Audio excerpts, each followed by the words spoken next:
साल 2027 में एक ऐसा तूफान लाने की तैयारी चल रहा है कि जिसके लिए कोई भी तैयार नहीं रहेगा। नाम है उसका पृथ्वी शो।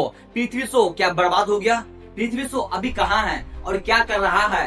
पृथ्वी शो क्या दोबारा कमबैक कर पाएगा? इस सारे सवालों का जवाब देंगे, लेकिन इनसे पहले थोड़ा सा याद दिला देते हैं कि पृथ्वी शॉ है कौन। वही पृथ्वी शॉ जो चलता है, तो जिसमें ब्रायन लारा की झलक दिखती है जब वो खेलता है। इसमें थोड़ा सा सचिन तेंदुलकर, थोड़ा सा वीरेंद्र सहवाग की झलक दिखता है। यही बात रवि शास्त्री ने पृथ्वी शॉ के बारे में कहा था। वही पृथ्वी शॉ जिसने रणजी ट्रॉफी के डेब्यू पर सेंचुरी ठोका था, जिसने दुलीप ट्रॉफी के डेब्यू पर सेंचुरी ठोका था, यहाँ तक इंटरनेशनल डेब्यू पर भी सेंचुरी ठोका था। और ऐसा करने वाला ये पहला बल्लेबाज, इंडियन क्रिकेट हिस्ट्री में पहला बल्लेबाज बन गया। और ये सब कारनामा मात्र 17 से 18 साल की उम्र में कर रहा था। तो फिर सवाल खड़ा होता है कि जब इतना ही जबरदस्त प्लेयर था, जब इतना ही टैलेंटेड प्लेयर था, तो फिर बर्बाद कैसे हो गया? यानी गायब कहाँ हो गया और कैसे हो गया? अगर हम लोग को इसका जवाब चाहिए तो हम लोग को चलना होगा 2018 में। 2018 में जब पृथ्वी शॉ अपना टेस्ट में वेस्ट इंडीज के खिलाफ डेब्यू करता है, तो अपने डेब्यू मैच पे ही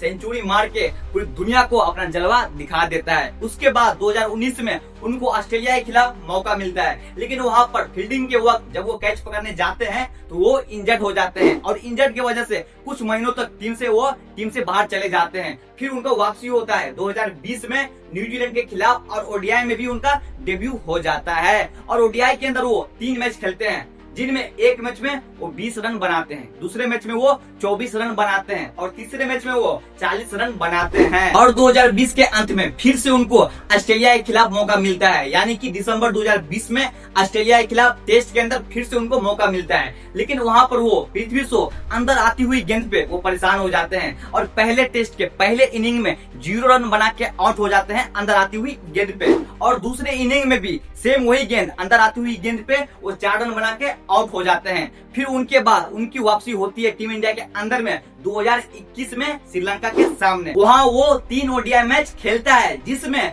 एक में 43 रन, एक में 49 रन, एक में 13 रन बनाते हैं। फिर उसके बाद इंडिया और श्रीलंका के बीच 3 मैच का T20 सीरीज भी होता है, लेकिन उस 3 मैच में पृथ्वी शॉ को केवल एक मैच में मौका मिलता है, और एक मैच खिला के पृथ्वी शॉ को टीम इंडिया ड्रॉप कर देती है। और पृथ्वी शॉ आज भी ड्रॉप है। लेकिन सबसे बड़ा सवाल ये है कि पृथ्वी शॉ के अंदर अगर इतना टैलेंट है, तो वो अपने दम पर टीम इंडिया में वापस अपना जगह क्यों नहीं बना पाया? क्या पृथ्वी शॉ के अंदर टैलेंट की कमी है?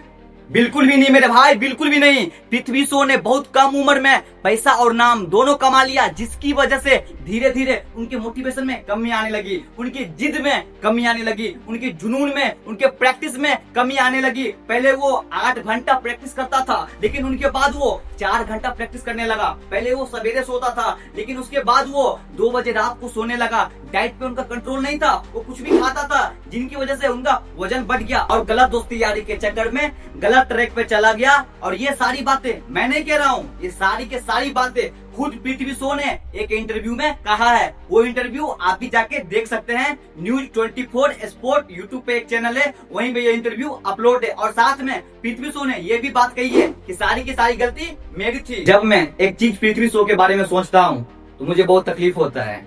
एक वक्त था 2018 अंडर 19 वर्ल्ड कप, सुमन गिल, अभिषेक शर्मा, रियान पराग, अर्शदीप सिंह, इन सब का कप्तान हुआ करता था पृथ्वी शॉ। लेकिन जब आज के डेट में पृथ्वी शॉ टीवी खोलता होगा, जब वो देखता होगा कि सुमन गिल इंडिया के दोनों बड़े फॉर्मेट का कप्तान है, रियान पराग राजस्थान रॉयल्स का कप्तान है, अभिषेक शर्मा T20 के अंदर इंडिया का स्टार ओपनर है, जब वो देखता होगा कि अर्शदीप सिंह इंडिया के मेन बॉलर में से एक मेन बॉलर है, तो उनके दिल पे क्या गुजरता होगा। लेकिन पृथ्वी शॉ के कहानी में एक चीज बहुत अच्छी है, वो है उनका उम्र। वो शुरू में बर्बादी के राह पे जरूर चले गए थे, लेकिन वो पूरा बर्बाद नहीं हुआ है, वो अभी जिंदा है, और वो सही टाइम पे खुद को सही ट्रैक पे लेके आ चुका है। वापस से वो 8 घंटे प्रैक्टिस करने लगा है, वापस से वो अपने डाइट को फॉलो करने लगा है, वापस से वो टाइम टेबल पे सोने लगा है, और पूरी दुनिया से हटके, अपने दोस्ती यारी से हटके पूरा फोकस वो अपनी गेम पे कर रहा है। और वो अपना अभी वेट भी लॉस कर चुका है। और सबसे अच्छी बात ये है कि वो अभी केवल 26 साल का है। उनके पास अभी भी 10 से 12 साल आराम से है। और ये बातें मैं खुद नहीं कह रहा हूँ, ये भी सारी बातें पृथ्वी शॉ ने खुद कही है वही इंटरव्यू में। अब सबसे बड़ा सवाल ये है, क्या पृथ्वी शॉ 2027 में कमबैक कर पाएगा? इस सवाल का जवाब मुश्किल जरूर है, लेकिन नामुमकिन बिल्कुल भी नहीं, क्योंकि सभी को पता है पृथ्वी शॉ जो इंडिया से ड्रॉप हुआ था या गेम से दूर हुआ था, वो टैलेंट की वजह से बिल्कुल भी नहीं हुआ था। सभी को पता है उनमें टैलेंट कूट कूट के भरा है। वो गेम से दूर हुआ था,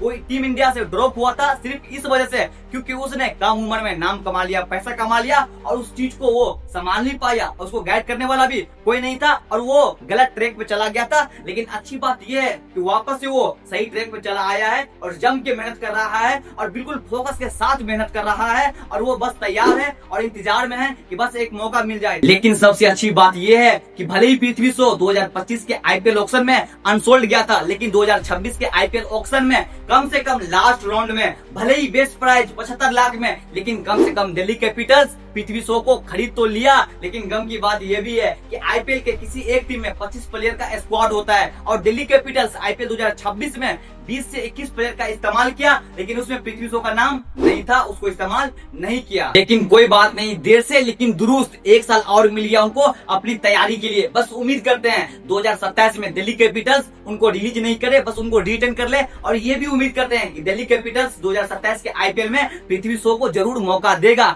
अगर दिल्ली कैपिटल्स ने 2027 में एक बार मौका दे दिया, उसके बाद पृथ्वी शॉ पूरी दुनिया को बता देगा कि लोग उन्हें क्यों कहता है कि जब पृथ्वी शॉ चलता है तो उनमें ब्रायन लारा की झलक दिखती है। जब वो बैटिंग करता है, जब वो खेलता है, उसमें थोड़ा सा सचिन तेंदुलकर, थोड़ा सा वीरेंद्र सहवाग की झलक दिखता है। क्यों मोहम्मद कैफ और रिकी पॉन्टिंग कहते हैं कि जब हम रात को मैच का प्लानिंग करते हैं, हम उसमें तो पृथ्वी शॉ को ड्रॉप कर देते हैं, लेकिन जहां कल होता है मैच शुरू होने से आधा घंटा पहले हमको मजबूरी में पृथ्वी शॉ का नाम प्ले 11 में डालना पड़ता है। क्यों सचिन तेंदुलकर, रिकी पॉन्टिंग, दुनिया के तमाम बड़े एक्स क्रिकेटर क्यों पृथ्वी शॉ के तारीफे कसीदे पढ़ते हैं? पृथ्वी शॉ एक बार पृथ्वी शॉ को मौका मिलेगा, वो सब कुछ बता देगा कि आखिर लोग उनकी इतनी तारीफ करते क्यों हैं। लेकिन यकीन मानो मेरा दोस्त, यकीन मानो, अगर पृथ्वी शॉ 2027 में कम बैक करते हैं आईपीएल के अंदर भी, और कुछ साल के बाद अगर इंडियन टीम में भी कम बैक कर लेते हैं, तो इंडियन क्रिकेट के हिस्ट्री में लिखा जाएगा कम बैक हो तो ऐसा, वरना